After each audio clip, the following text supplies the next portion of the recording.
بسم اللہ الرحمن الرحیم۔ اسلامی تاریخ۔ حضرت علی رضی اللہ عنہ۔ حضرت علی بن ابی طالب رضی اللہ عنہ رسول اللہ صلی اللہ علیہ وسلم کے چچا زاد بھائی اور داماد ہیں۔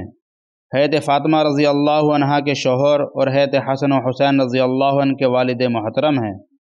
بچوں میں سب سے پہلے حضرت علی رضی اللہ عنہ نے صرف 9 سال کی عمر میں اسلام قبول کیا۔ آپ رضی اللہ عنہ نے کبھی بتوں کی پرستش نہیں کی۔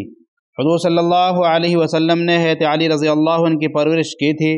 وہ بڑے بہادر اور طاقتور انسان تھے۔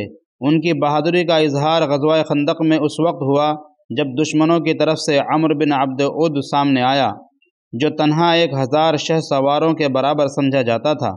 اس نے کہا، کون ہے جو میرے مقابلے میں آنے کی ہمت رکھتا ہے؟ اس پر حضرت علی رضی اللہ عنہ آگے بڑھے اور مقابلہ کیا۔ اللہ نے حضرت علی رضی اللہ عنہ کو فتح دی۔ اسی طرح رسول اللہ صلی اللہ علیہ وسلم صحابہ کے ساتھ خیبر پہنچے۔ تمام قلعے ایک ایک کر کے فتح ہو گئے، لیکن سب سے بڑا قموس نامی قلعہ فتح نہیں ہو رہا تھا۔ تو رسول اللہ صلی اللہ علیہ وسلم نے فرمایا، کل جھنڈا اس شخص کے ہاتھ میں ہوگا جس کو اللہ تعالی اور اس کا رسول پسند فرماتا ہے، اور اسی کے ہاتھ یہ قلعہ فتح ہوگا۔ اگلے دن رسول اللہ صلی اللہ علیہ وسلم نے حضرت علی رضی اللہ عنہ کو جھنڈا دیا۔ خیبر کے قلعے کا دروازہ اتنا بھاری تھا کہ 40 آدمی بھی اس کو اٹھا نہیں سکتے تھے، مگر حضرت علی رضی اللہ عنہ نے تنہا اس دروازے کو اکھاڑ لیا اور اللہ نے انہی کے ہاتھوں اس قلعے پر فتح عطا فرمائی۔ اللہ کی قدرت۔ سورج گہن اور چاند گہن۔ اللہ تعالیٰ نے سورج اور چاند کو دنیا میں روشنی پھیلانے پر مامور کر رکھا ہے، جو اپنے وقت پر نکلتے اور ڈوبتے ہیں۔ اللہ تعالیٰ نے سورج کی روشنی کو گرم اور چاند کی روشنی کو ٹھنڈا بنایا۔ وہ کبھی کبھی سورج اور چاند میں اپنی نشانیاں دکھاتا ہے اور چمکتے ہوئے سورج کی روشنی کو بالکل مدھم کر دیتا ہے، جس کی وجہ سے یہ دنیا کچھ دیر کے لیے اندھیرے میں ڈوب جاتی ہے، جسے ہم سورج گہن کہتے ہیں۔ اسی طرح کبھی کبھی چمکتے ہوئے چاند کی روشنی کو بھی چھین لیتا ہے، جسے ہم چاند گہن کہتے ہیں۔ یہ اللہ تعالیٰ کی قدرت کی نشانی ہے۔ ایک فرض کے بارے میں 5 نمازیں ادا کرنے پر بشارت۔ رسول اللہ صلی اللہ علیہ وسلم نے فرمایا کہ اللہ تعالیٰ فرماتا ہے، میں نے آپ کی امت پر 5 نمازیں فرض کی ہیں، اور اس بات کا عہد کر لیا ہے کہ جو شخص ان 5 نمازوں کو وقت پر پابندی سے ادا کرے گا تو میں اس کو جنت میں داخل کر دوں گا، اور جو اسے پابندی سے ادا نہیں کرے گا تو اس کے لیے میرے پاس کوئی عہد نہیں۔ ایک سنت کے بارے میں دروازے پر سلام کرنا۔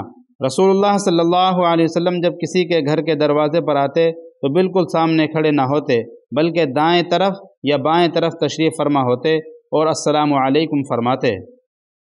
ایک اہم عمل کی فضیلت، اپنے مسلمان بھائی سے مسکرا کر ملنا۔ رسول اللہ صلی اللہ علیہ وسلم نے فرمایا، اپنے بھائی سے مسکرا کر ملنے اور اچھی باتوں کا حکم دینے اور برے کام سے روکنے کا ثواب صدقے کے برابر ہے۔ ایک گناہ کے بارے میں، برائی کو نہ روکنے پر عذاب۔ رسول اللہ صلی اللہ علیہ وسلم نے فرمایا، جب لوگوں کا یہ حال ہو جائے کہ وہ شریعت کے خلاف کام ہوتے ہوئے دیکھیں اور اس کی اصلاح کے لیے کچھ نہ کریں تو خطرہ ہے کہ اللہ تعالیٰ کی طرف سے ان سبھی پر عذاب آ جائے۔ دنیا کے بارے میں، دنیا کی مثال۔ رسول اللہ صلی اللہ علیہ وسلم نے فرمایا، دنیا کی مثال پانی میں چلنے والے آدمی کی طرح ہے کہ جو پانی میں چلتا ہے، اس سے یہ ہو سکتا ہے کہ اس کے قدم نہ بھیگیں۔ فائدہ، جس طرح پانی میں چلنے والے کا قدم بھیگے بغیر نہیں رہ سکتا، اسی طرح دنیا میں گھسنے والا گناہوں اور آفتوں سے نہیں بچ سکتا۔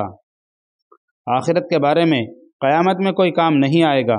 قرآن میں اللہ تعالیٰ فرماتا ہے، اے لوگو، اپنے رب سے ڈرو اور اس دن سے ڈرو جس دن نہ تو باپ اپنے بیٹے کے کچھ کام آ سکے گا اور نہ بیٹا ہی اپنے باپ کی طرف سے ذرہ برابر کام آ سکے گا۔ بے شک اللہ کا وعدہ سچا ہے، تمہیں دنیا کی زندگی ہرگز دھوکے میں نہ ڈالے اور تم کو خدا تعالیٰ کے بارے میں دھوکہ باز یعنی شیطان کسی دھوکے میں نہ ڈالے۔ طب نبی سے علاج۔ پیٹ کے درد کا علاج۔ حضرت ابو ہریرہ رضی اللہ عنہ فرماتے ہیں کہ میں نماز سے فارغ ہو کر آپ صلی اللہ علیہ وسلم کی خدمت میں آ کر بیٹھ گیا۔ پھر آپ صلی اللہ علیہ وسلم نے میری طرف توجہ فرماتے ہوئے ارشاد فرمایا، کیا تمہارے پیٹ میں درد ہے؟ میں نے کہا، ہاں یا رسول اللہ۔